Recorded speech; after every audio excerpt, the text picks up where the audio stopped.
Buenos dias, señores y señoritas. Welcome to the next episode of The Binge Thinker. My name is Jamil Raymond, and it's an absolute pleasure to have you here as always. And if you are watching on the YouTubes, ladies and gentlemen, you are in for a fucking treat because we are live in Tulum Beach here in Mexico, and I'm also not wearing a shirt. You're welcome. Guys, just wanted to give you a quick fill-in of where I've been up to the last week. It's been refreshing, it's been invigorating, it's been transitional, and it's been great. Overall, fantastic, absolutely loving it. Hang on, again, here we go. Am I recording? Yes, I am. Just, again, freaking out from the tech, you know? As we do. But, yes, the last week, gonna get straight into it. Gonna give you a little travel vlog. I'm here at Tulum Beach, got here yesterday. A nice little trip from Mexico City. What was that, a 4-hour flight, 3-hour bus ride. Wasn't great, ideally, but I actually just slept through most of it, which was fantastic. God bless my brain for knowing when it doesn't have to be around for certain things, right? It's like, you're traveling, just switch off. You're in a bus, you fucking hate buses, just switch off. But man, yeah, if you're looking at this video, man, it's beautiful here in Tulum. First time I've been in the Caribbean area. I didn't even realize that this was the Caribbean, but fuck, man, if this is the weather, if this is the climate, most of the year, this could be the place for a little while, you know what I mean? It is fucking gorgeous. The weather is fantastic. The water is pristine blue, so warm to the touch. Don't get any of that chill that you usually get from going into the water. Yeah, man, it's absolutely gorgeous here. Right now it's about just before 8:30 on a Monday morning here, and the beach is pretty empty. So I think a lot of tourists, are taking it easy, having a slow morning. Maybe they've partied and gone out late. I had a pretty responsible one yesterday. I'm trying to be responsible this week in Tulum. I don't want to go crazy with the partying and shit, because I just need to rest, man. I need to rest and recover. Last night was the first time I think I got a full, about a full 9 hours sleep for the first time in well over a week. So it was good to just get a good sleep in, start to refresh, recycle for the transition ahead. Because during my time in Mexico City, I didn't say I partied, but I certainly was up a lot later, a bit more social because I was in a hostel as opposed to I'm in a hotel now. So, and there's plenty of social opportunities here, but with the hostel, it's congregated. And I was out there having fun with some people. Met so many fucking poms here, man. Like I told you at Coogee, God, there's a lot of poms out and about, and there's plenty out here in Mexico as well. My hostel probably was predominantly English people, a few Germans as well. I met a lovely pair of girls, Lib and Brody, which we became, good friends during that time. Went to the Lucha Libre. Fuck, man. The Lucha Libre is the, what is it? It's like the Mexican wrestling.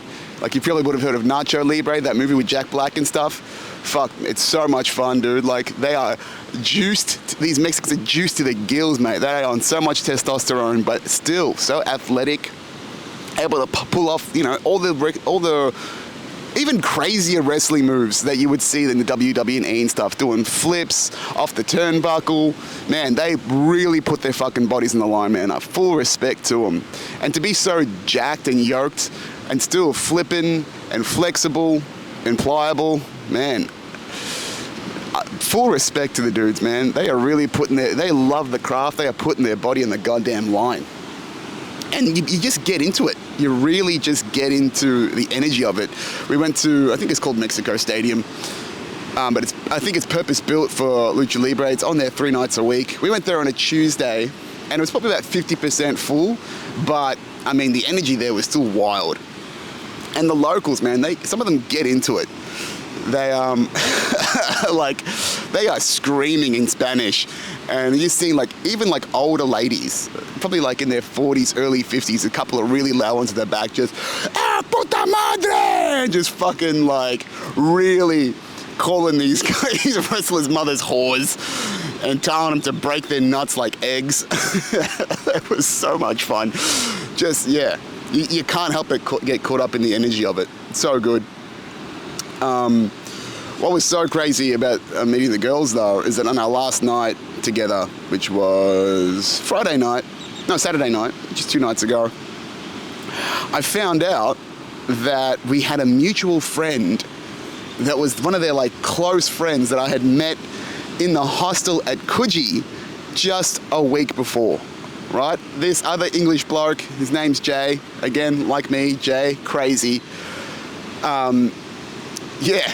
We were hanging out in the hostel together in Coogee. He's a POM that's trying to find a job and get his migrant visa or whatever it is.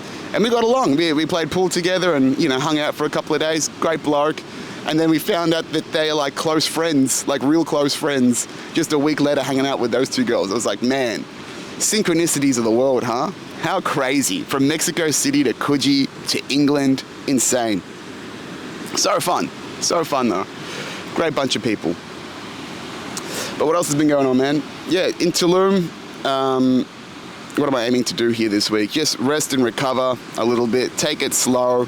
So far, my first impressions of Tulum, like this is beautiful as you can see here, but unfortunately, alongside all of the natural beauty that exists in the world, there is humanity there to corrupt it and squeeze every fucking dollar out of it.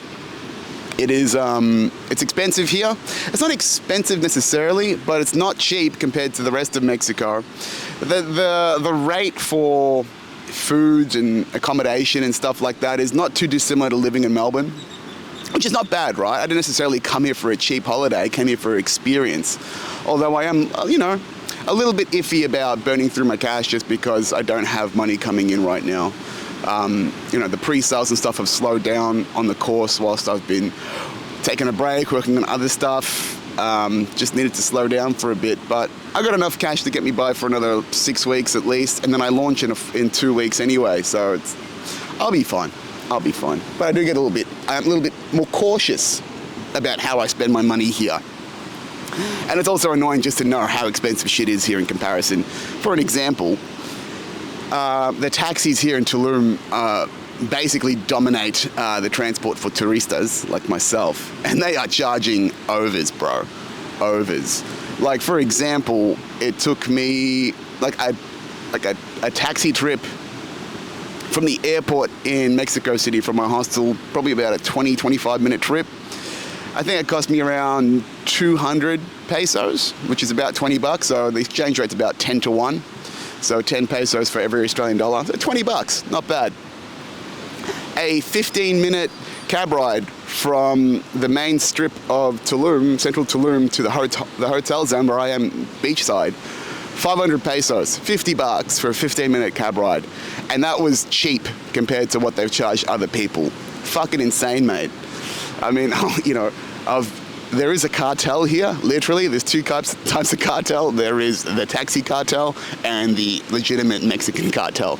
I'm probably not supposed to say that out loud here, but it's pretty quiet at the moment. As you can see, there's no one around. But yeah, there is this, the cartel do exist and pretty much run a lot, from what I understand, of Tulum. There is a significant military presence. It's not significant, but there's just dudes just driving around with like AKs, like slightly rusted, worn out AKs and machine guns, and it's the National Guard or whatever it is, the Policia. And they're driving around, but I think it's just really just to keep an eye on things, right? And act as an extension of the cartel. Because it's like, the worst thing that can go wrong here is, just a bunch of drunk tourists or some drugs, right? And if there's drugs around, you best believe the cartel's getting a cut of that. Because people are here to fucking party. I'm here at shoulder season. It's not as, it's definitely doesn't seem that busy here compared to what I've heard is pretty busy during spring break and all that sort of stuff. But it's still, you still get around, it's still nice. And you can tell like these strips, like this beach hotel zone that I'm on is a lot of them have got like beach clubs. So they're plumping music and DJs during the day. I went for a walk down this beach and it was, they've really put some effort into the aesthetics here, which is really fucking nice. It is tempting to just fucking get a few drinks, maybe ask a person of interest for a little cocaine or whatever you fancy. Sorry, they probably hear a little bit of background noise. There's a tractor right next to me. So another thing that one sec. There we go there. Authenticity, folks.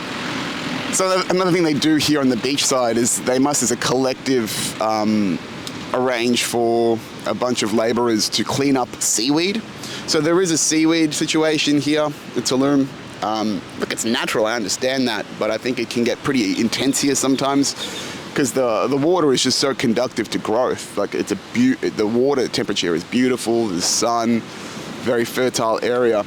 So a lot of seaweed piles up on the beach every day. And I'm watching these guys now, a couple of SAs and brothers, just scraping it all up, raking it up, and then they just put it into piles and ship it off for the day. God knows what they do with it. But yeah, again, to keep the aesthetic, they tidy a lot of shit up here. It's very funny, like, they know their target market here with the, like, it's beautiful, right? And then it just attracts beautiful people that want to do beautiful things and live the aesthetic life. Because when I was looking for hotel accommodation here, when I was just doing the research, a lot of them were just like, this is the most Instagrammable place in Tulum, man. Like, they really are leaning into that aesthetic part. And there are definitely, when I came here yesterday and just sort of walking around and shit, there's a lot of, a lot of Instagram hoes, a lot of stuff for the gram. A lot of gorgeous women doing their thing, trying to get theirs, I'm just walking out of this beautiful blue water and, check out 98% of my ass. And I'm just like, I am here for it. Thank fuck I'm wearing sunglasses. But what kind of man are you trying to attract with that, huh? I mean, it's attracting me. Look, sure, at the surface level. But is that all you got? Is that all you got? An existential question that I don't think they're prepared to answer. But yeah, so far, what else about Tulum? What's going on here? Yeah, man, I'll say the challenge for me, the wrestle, is to find stillness and slow down. It is very easy to get caught up in the partying if you wanted to. But it just seems a little bit, right now, it just seems a little bit fickle and a little bit shallow. I will have some fun. I'm here for 420 and god damn, I'm gonna fucking enjoy myself then. But yeah, man, like, the challenge for me is always for stillness and to slow down a little bit and enjoy, the naturalness of what's around here. I mean, fuck, if this is what it's like every day, this could definitely be a destination on the nomadic journey or a long-term option. Maybe not Tulum specifically, but around the Caribbean. It's just, man, I'm definitely an island boy. I'll tell you that. What have I got planned this week? So tomorrow I'm going to Chichen Itza, which is a Mesoamerican slash Aztecian pyramid.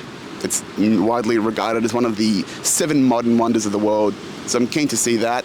There's a bunch of something called a cenote here in this part of the world, which are like underground like pools, lagoons, so they're under cave systems and stuff, and the water is crystal clear, gorgeous. I've seen from the photos I've seen, so I'm keen to do jump around, have a bit of fun with that.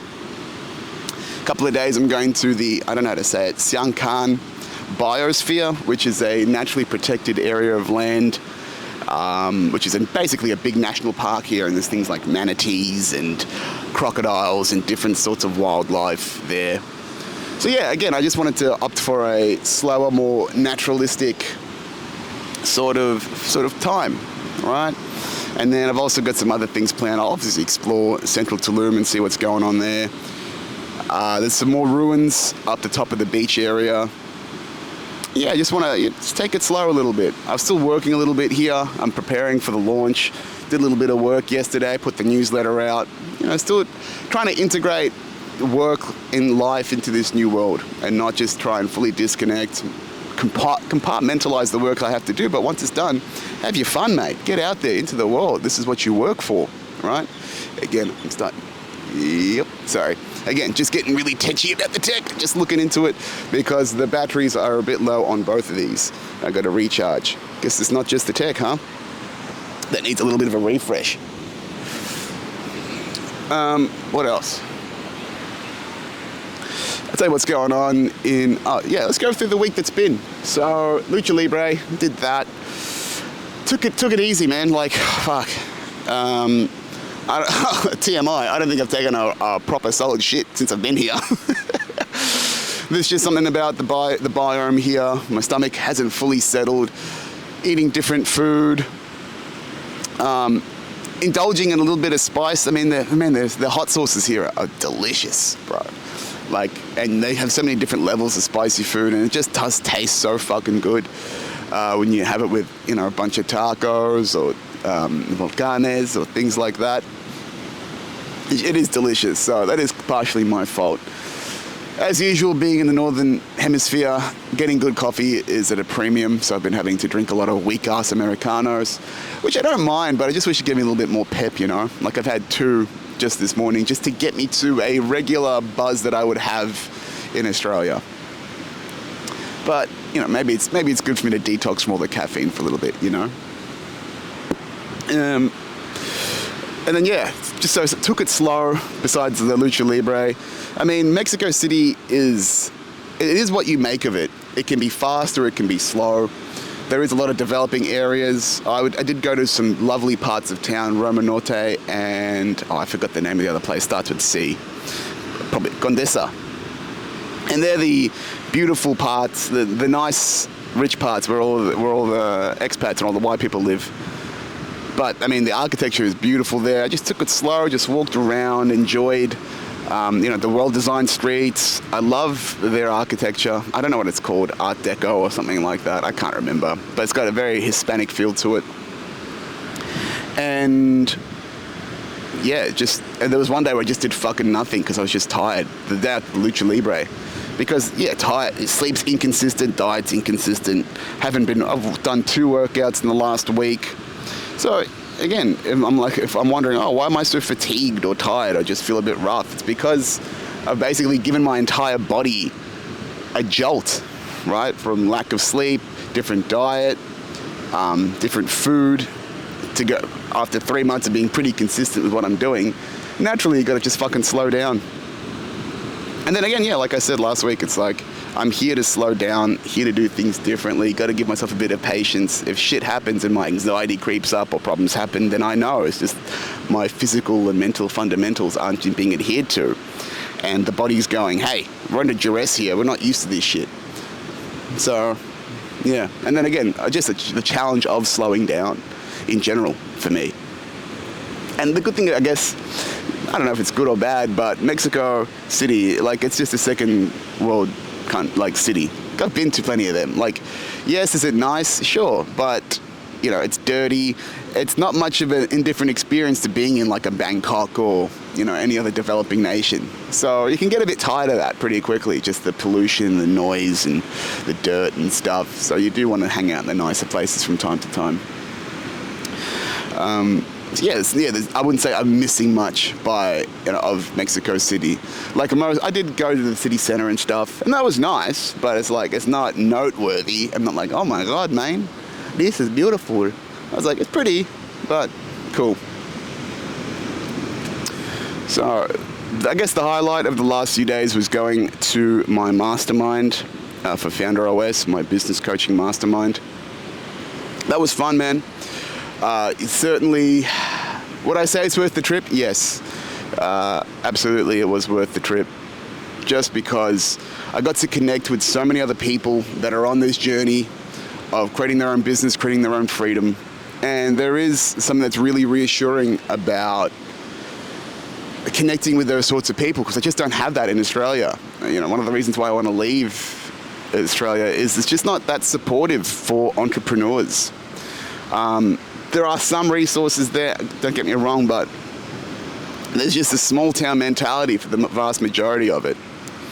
And just to hear other people's challenges in their own, individual growth journeys as business founders and business leaders, it's really refreshing.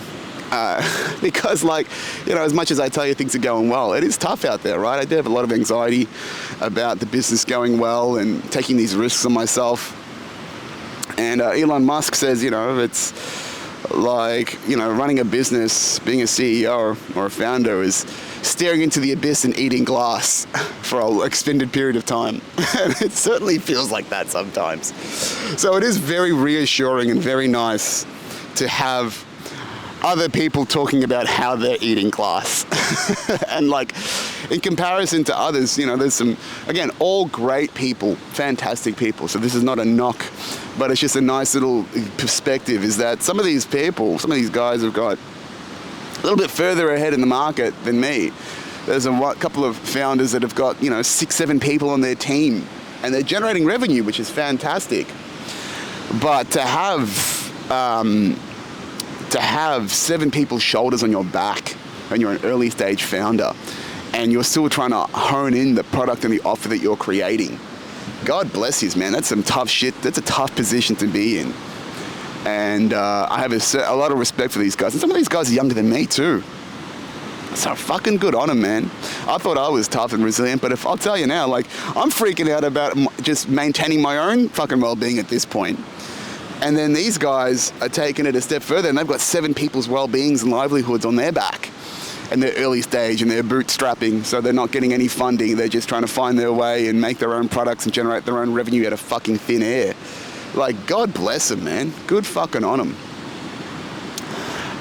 So yeah, that was really cool. It's just to meet with people, connect with them, and then it's very nice to have my capabilities and my perspective be of value to them. Sorry, one sec. I'm just gonna.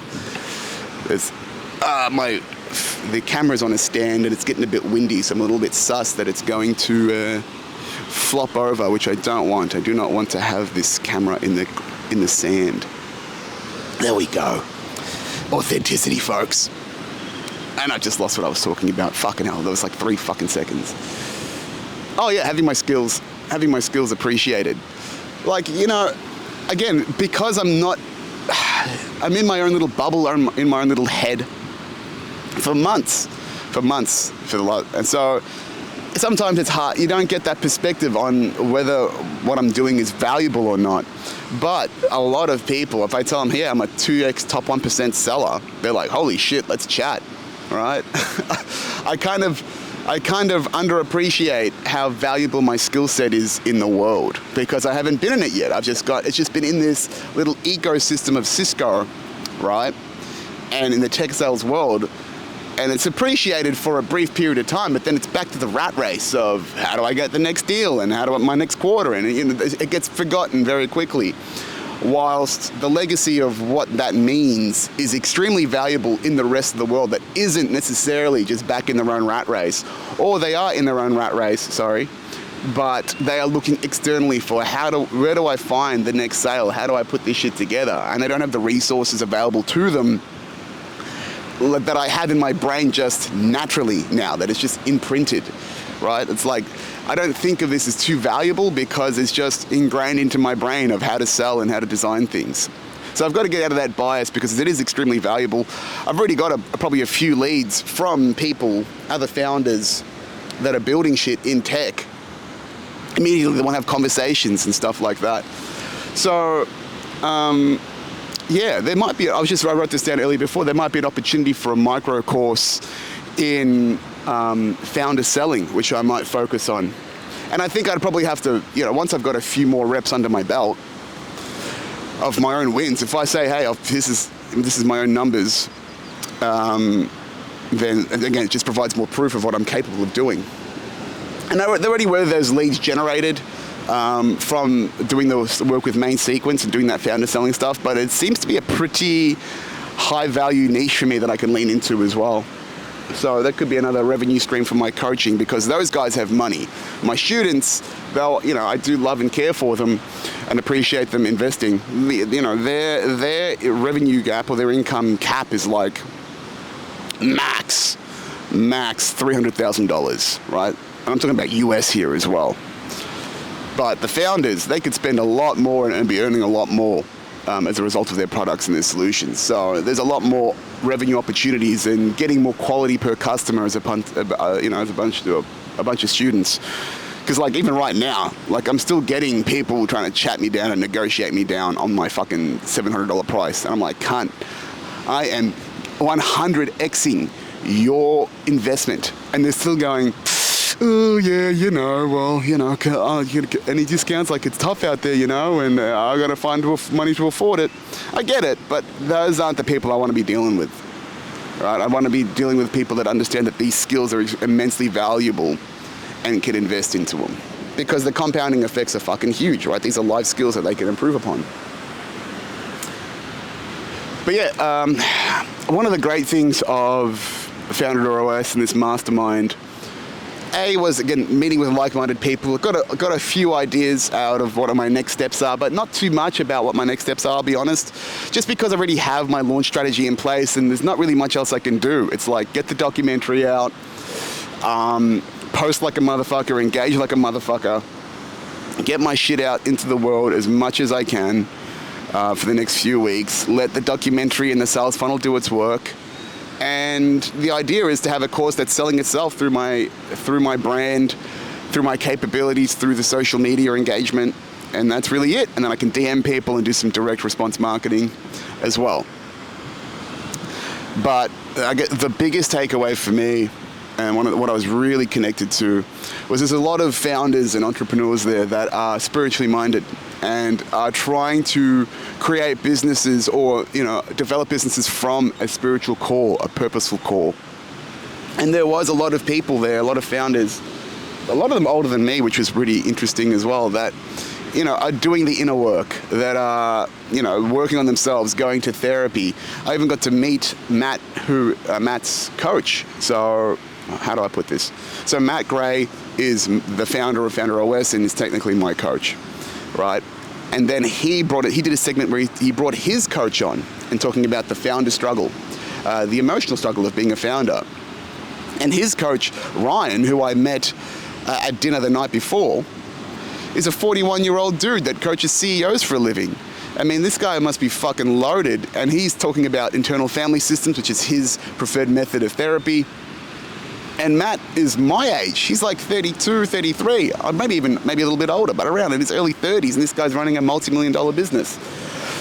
And here I am on the start of my journey, which is no complaints, right? I am where I am.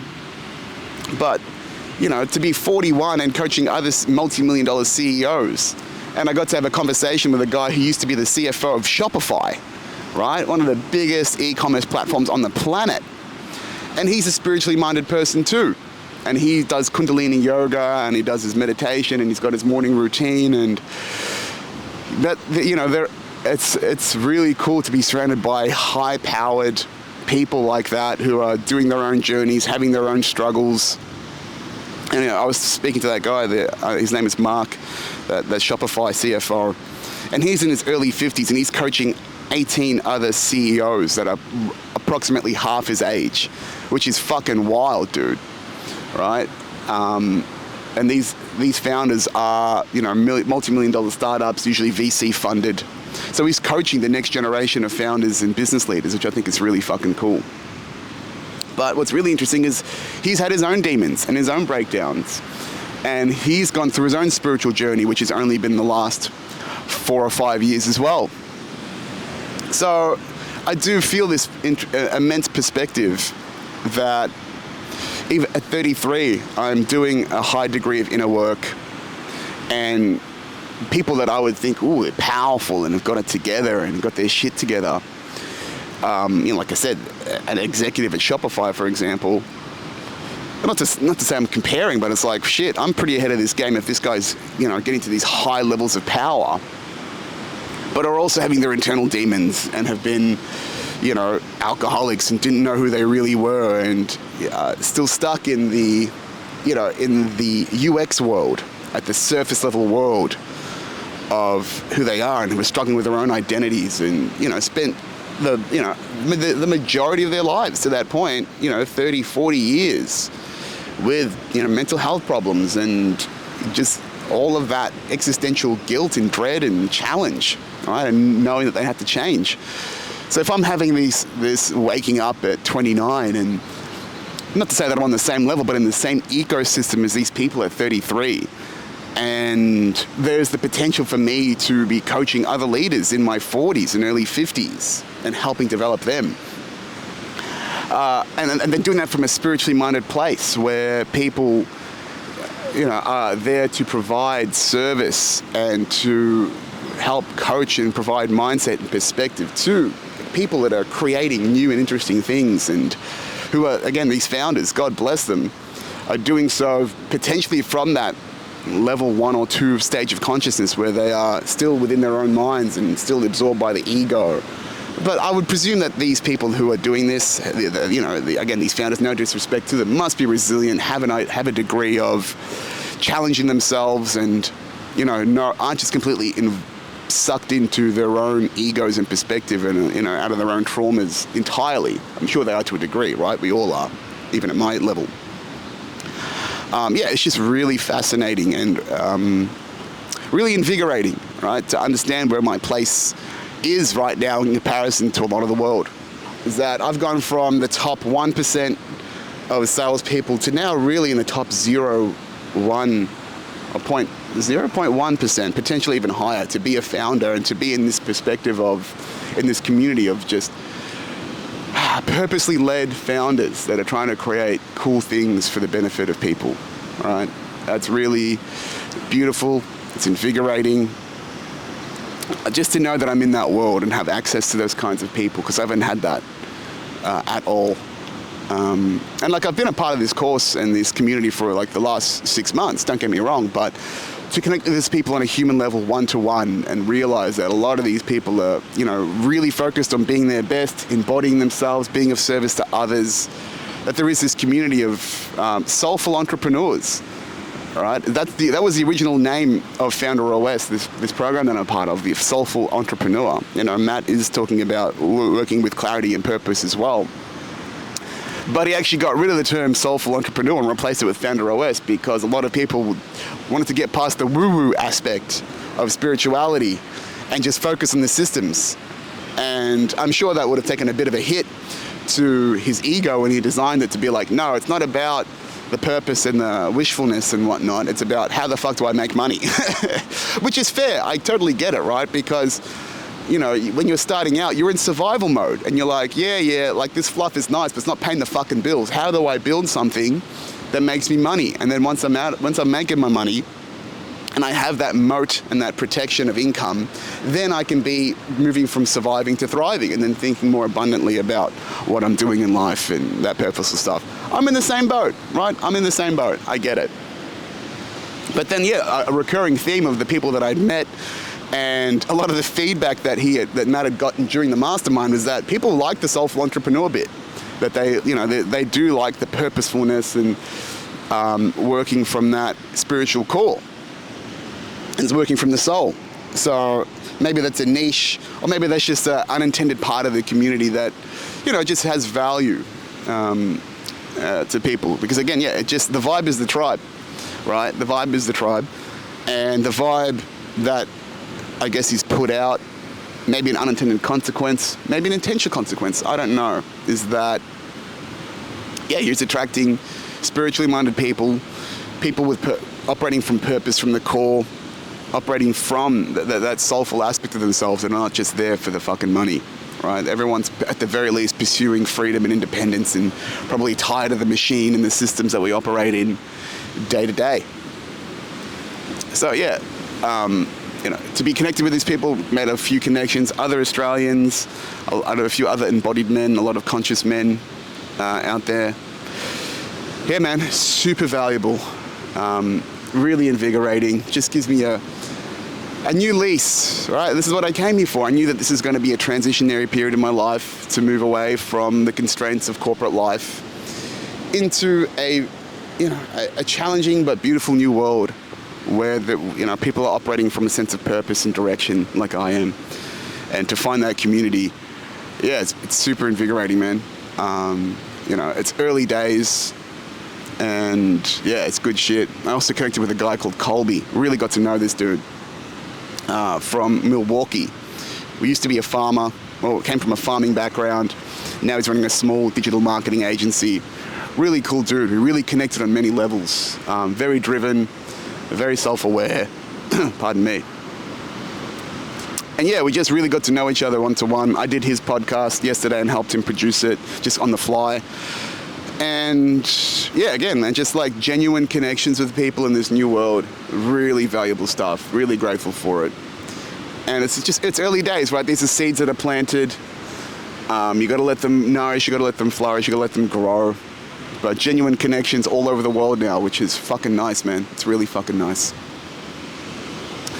So yeah, you know, it was held at this place, the mastermind at this beautiful building called Soho House. And I believe Soho House is a collection of very fancy, upmarket residences and co-working spaces for the wealthy and the rich. This place, they didn't let it take photos because there's a lot of high-powered people there, and I think, you know, people are discussing their own businesses. It's basically a country club for business people, but they're like I guess the new modern types. You know, high-powered people. It had country club vibes. You know, for one thing, everyone was white. But it was schmick. This house looked like a colonialist stream. It was beautiful. It looked like, it must have been Pablo Escobar's weekend retreat in Mexico City. It was, the furniture was amazing. The buildings were, you know, tall ceilings, manicured pools, and just everything was aesthetic as fuck. I really got to learn. I got to learn the style of architectures that I'm really into. Just the names of it, just so I can explain to you. Because I'm just like, it's really pretty, guys. But think of like a South American drug cartel boss's home, and that's the place that we were doing this mastermind from for the last couple of days. I got one shot of the entry, which is again beautiful. But then they were like, "Hey, no photos. You might expose someone here, man." So. Yeah, that's something to look forward to, is that there is this beautiful, you know, network of nice places to hang out. But again, it does attract a certain type of person, the vapid, just airhead, materialistic. Not that I got to actually speak to anyone there. There could be some new money that is just, you know, enjoying this beautiful lifestyle and fresh lifestyle like I am. Hang on one sec. I believe the Tractores is coming back behind me. Maybe it's in shot. There it is. You can see it in the background there.